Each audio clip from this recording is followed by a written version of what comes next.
The ironic show clips में आपका स्वागत है। कम टाइम में ज़्यादा सीखना है तो तुरंत सब्सक्राइब कर लें। तुम्हारा मार्केटिंग एक्सपेंडिचर कैसा रह रहा था या फिर ये जो सेल्स आ रहे थे, क्योंकि 100% year on year growth is huge, right? तो वो ऑर्गेनिक सेल्स है या मार्केटिंग एक्सपेंडिचर में, तो कितना मार्केटिंग पे कितना तुम खर्चा करते हो अभी? आजकल तो पहले कितना बेशक कर रहे थे? शुरू में फर्स्ट ईयर तो हम लोगों ने बहुत नॉमिनल किया। आई थिंक वो हुँ, 10% भी नहीं होगा। उसके बाद से हम लोगों ने किया नहीं, ऐसे तो होगा नहीं। तो हम लोग एक जो भी हमारा रेवेन्यू आता था उसका 20% तो हम लोग लेके चलते थे। कभी 25 भी गया है, 30 गया है कि एवरेज आप मानो कि 20% हम लोग लेके करते हैं। तो अभी हम लोगों ने थोड़ा बढ़ा दिया है, 30-35 तक करते हैं। तो फिर और मेनली हम लोग जो पेड एड्स जो करते थे वो मेनली अमेज़न पे ही करते थे। कभी इंस्टा पे या फिर फेसबुक पे नहीं किया, कभी इतना एग्रेसिवली नहीं किया। क्योंकि आइडिया ये था कि जहाँ पे सेल आ रहा है वहीं पे करो अभी, क्योंकि हुँ। पूरा एक्सपेरिमेंट का रूम नहीं था। अगर आप मेटा पे ऐड करते हो तो एक अच्छा बजट भी चाहिए आपको, और आरओआई इनिशियल लेवल पे इतना होता नहीं है। कैक भी उस काफ़ी टाइम हाई। 17 में तुमने स्टार्ट किया, 18, 19, 20, 21 के आसपास। सपोज 2021 की बात करते हैं, 2020 2021 के आसपास कस्टमर एक्विजिशन कॉस्ट क्या आ रहा था? अभी लास्ट 2 साल में कितना आ रहा देखो उस वक़्त तो अमेज़न पे हम लोग का लगभग आई थिंक 40 के आस-पास आता था, ₹40, है? हम्म। 40। हम्म। अभी जो 60-70 पे जा गया होगा। Okay. I remember, I think आज से 2 या 3 साल पहले अमेजन ने भी फर्स्ट बट को काफ़ी प्रमोट किया था इन टर्म्स ऑफ अमेजन के लॉन्च पैड, जो उनका स्टार्टअप का लॉन्च पैड हुआ था। देन तुम टाइम्स के मैगजीन पे भी तुम्हारे आर्टिकल्स आए थे। कोविड के आस-पास का ही है। Right, right, I remember that, क्योंकि तुमने भेजा था मुझे। देन आई शेयर्ड विद हमारे जो, मतलब क्योंकि मेरे जो स्कूल वाले, मेरा अभी भी काफ़ी अच्छा कनेक्ट है उनमें। तो वहाँ पे मैंने भेजा था, मैं बोला यार मित्रेश का टाइम्स में आया है, तो लोग बोल रहे थे, अरे यार कितना अच्छा है, मतलब पता नहीं था ये बंदा इतना ग्रो कर गया है। तो एक वो टाइम था। फिर मैं अगर अब बात करूँ, तुम्हारा शार्क टैंक होने से पहले तुमने ब्रांडिंग पे काफ़ी काम की है।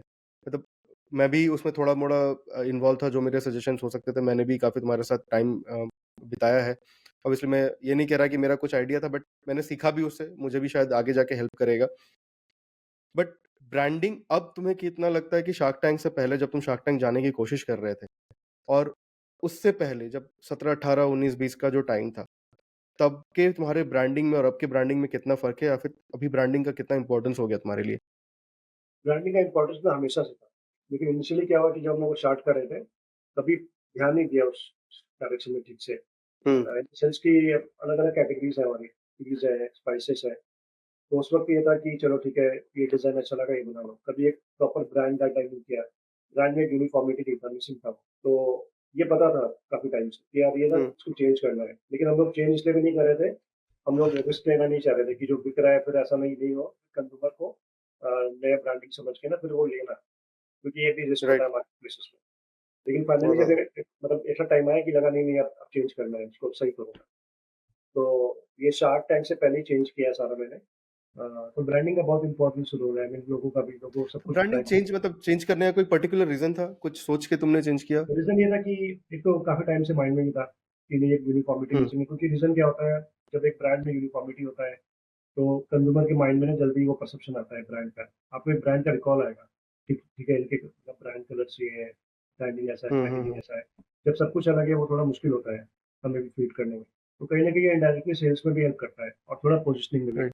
लंबे समय तक आपको ब्रांड आपके दिमाग में बैठा रहता है। तो ये था कि ये करना है, क्लियर था, लेकिन टाइम लगा इसमें। लेकिन जब हम मतलब एक बार हम लोग फिक्स हो गए, क्योंकि बीच में हम लोगों ने और भी प्लान किए थे, 2-3 बार बीच में चेंज किए हुँ। थे, लेकिन वो पसंद नहीं आए थे।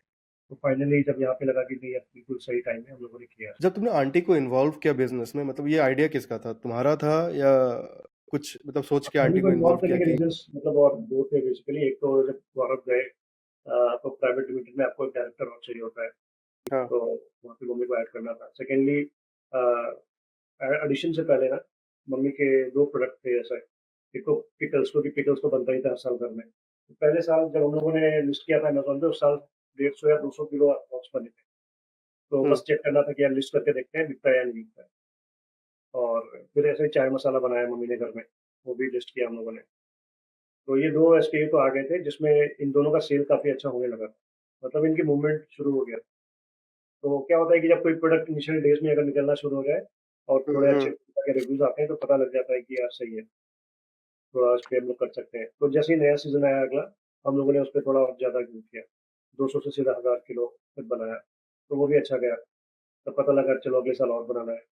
तो इस तरह एक उनका पार्ट यहाँ पे आ गया, मतलब फुल टाइम हो गया। फिर जब जैसे ही मैंने अपने होम टाउन शिफ्ट किया, तो ये पूरा पार्ट उनका ही था, ये जो ऑपरेशन में और ये मैन्युफैक्चरिंग वाला पार्ट। उसके बाद डेली लेवल पे जो भी ऑर्डर प्रोसेसिंग वगैरह उनको देखना था, क्योंकि उस वक़्त टीम की साइज़ बहुत बड़ी नहीं थी, तो हम लोगों ने आपस में कुछ रोल्स डिवाइड किए हुए थे। हुँ। तो डेली बेसिस पे जो भी है ऑर्डर्स वगैरह पार्ट है सारा उनके। तो जब तुमने स्टार्ट किया आज से अभी तुम्हारे कितने एसक्यूज़ हैं और पहले कितने थे? बीच में मेरे 30 के आस-पास पहुँच गए थे, 30-35। आई थिंक अभी 15 से 20 है, हम लोगों ने 8-10 एसक्यू हटाए धीरे-धीरे करके, कम किए। ओके। अभी सबसे फास्ट मूविंग प्रोडक्ट्स क्या हैं फर्स्ट बिट के? लाकाडोंग टर्मरिक, स्टीविया, लाकाडोंग तो नंबर 1 है, ओके। स्टीविया, हनी, ताड़ी हनी, मैंगो पिकल।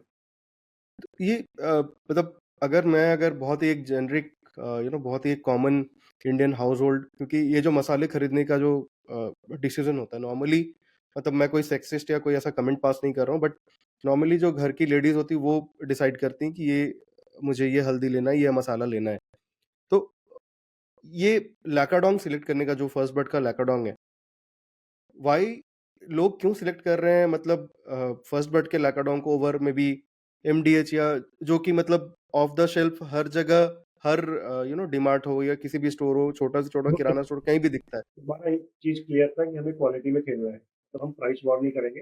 हम ऐसा प्रोडक्ट हम्म, लाएँगे जो थोड़ा अपर सेगमेंट को या अपर मिडल क्लास को या प्रीमियम सेगमेंट को ही टारगेट करेंगे। इस चीज़ में हम क्लियर थे। तो इस वजह से ये क्वालिटीज़ भी लेके आए हैं और ये प्राइसिंग भी रखा है हम लोगों ने। तो हमारे ऑलरेडी एक सेट ऑफ कंज्यूमर्स हैं, जिनको ऐसे प्रोडक्ट्स पसंद थे, जिनके ऑलरेडी डिमांड्स आ रहे थे। सेकेंडली ओके क्या है कि जब आप लाकोडॉन टर्मरिक की बात करते हो, एक हाउसहोल्ड टर्मरिक से बहुत ज़्यादा डिफरेंस है उसमें। पहला तो है कर्क्यूमिन कंटेंट, ठीक है? कुछ वैराइटीज़ है इंडिया में टर्मरिक की ऐसी जहाँ पे जिस टर्मरिक में कर्क्यूमिन काफ़ी हाई होता है, जिसमें से लाकाडोंग एक है। तो लाकाडोंग में 5 से 8% होता है, किसी-किसी में ज़्यादा भी होता है, हर बैच का अलग-अलग होता है। तो कर्क्यूमिन मेन रिस्पॉन्सिबल फैक्टर है जिससे टर्मरिक के सारे वो जो आप बोलते हो ना हीलिंग प्रॉपर्टी और एंटीबायोटिक प्रॉपर्टी, हम्म तो कर्क्यूमिन ही रिस्पॉन्सिबल है। आप अगर देखोगे फार्मा में तो कर्क्यूमिन के जो टैबलेट्स भी आते हैं, तो एक आपको एक नेचुरल वो मिला है, उसका अल्टरनेटिव मिला है लाकाडोन के रूप में। आप उसको घर में खाने में यूज़ करो, आप उसको अपने कॉस्मेटिक्स में यूज़ करो, फेस बहुत लोग उसको फेस पे भी लगाते हैं मास्क के उसमें यूज़ में।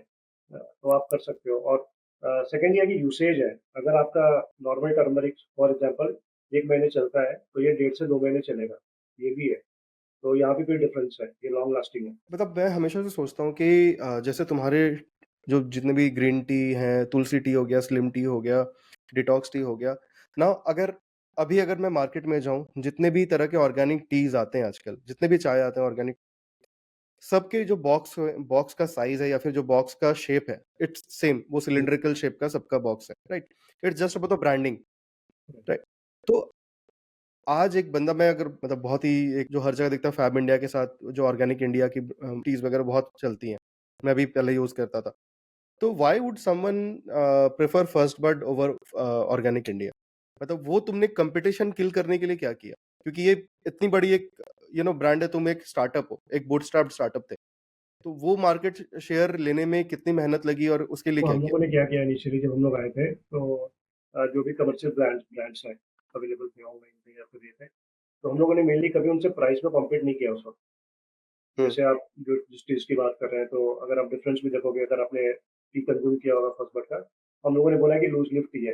तो जब हम लोगों ने लूज़ लीफ टी बोला है, तो वहाँ पे टी में कोई कट्स नहीं है, लीव्स में कोई कट्स नहीं है, वो होल है, होल लीफ टी। तो जब आप होल लीफ कंज़्यूम कर रहे हो, प्लस हम लोग जो टी लीव्स यूज़ करते हैं, टी लीव्स में भी ना अलग-अलग फॉर्म्स होते हैं। फर्स्ट फ्लश होता है, सेकंड फ्लश होता है, थर्ड फ्लश होता है। नॉर्मली फर्स्ट, सेकंड ये प्रीमियम क्वालिटी में आते हैं। अगर मैं ऐसे लेमन लैंग्वेज में बात करूँ, अगर फर्स्ट फ्लश की प्राइसिंग ₹4000 किलो है, हम्म तो सेकंड की ऑलमोस्ट 2000, थर्ड की 1000 इस तरह, इतना डिफरेंस आता है। तो आप जो कमर्शियल टीज़ ले रहे हो या कंज़्यूम कर रहे हो, उसमें कौन-सा फ्लश है ये आपको भी नहीं पता मतलब। हो सकता है कि इसमें जो टी लिप्स है, प्राइसिंग का यहाँ पे फ़र्क आ सकता है। हो सकता है कि जो टी लिप्स हम यूज़ कर रहे हैं कॉस्टली है, तो यहाँ पे थोड़ा प्राइसिंग का डिफरेंस आता है। तो हम लोगों ने यहाँ पे क्वालिटी में ही मतलब सारा उसमें ये जो स्ट्रैटेजिक प्लानिंग की थी, वो क्वालिटी के पॉइंट ऑफ व्यू से ही किया था, कि हम जो भी लिफ्ट चूज़ करेंगे आइदर फर्स्ट और सेकंड फ्लश करेंगे, सेकंड से नीचे हम लोग नहीं जाएँगे, ठीक है? तो ओके हमारा ये था। सेकंड क्या है कि जब हम लोग वैलिडेशन लेते हैं ना, जैसे टर्मरिक है, टर्मरिक में हम लोग बोलते हैं कि हाई कर्क्यूमिन कंटेंट है, तो वो है मतलब, हम लोग टेस्ट रिपोर्ट्स भी देते हैं। जिंजर में हम लोग बोलते हैं हाई जिंजरॉल कंटेंट है। अभी हम लोगों ने सैफरन सोर्स किया है कश्मीर से, तो उसमें हाई क्रॉसिंग कंटेंट है।